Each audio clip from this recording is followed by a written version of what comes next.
Ayan, ngayon medyo malamig na po. Tanggalin na po natin.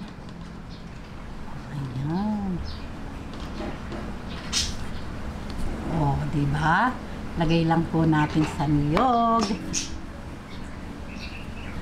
Ayan, meron na tayong masarap na merienda. Oh, ganyan lang po, oh. Yan.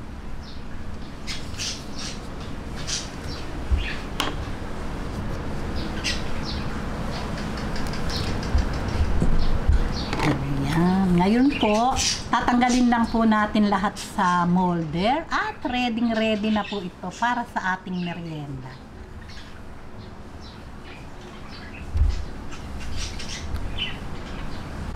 Okay, ngayon, heto na po ang ating napakasarap pero napakasimpleng pichi-pichi. O di po ba?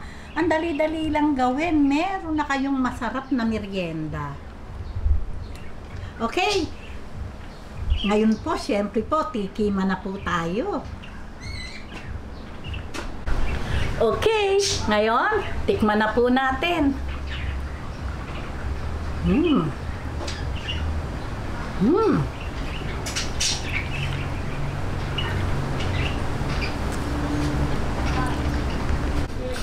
Talaga pong napakasarap.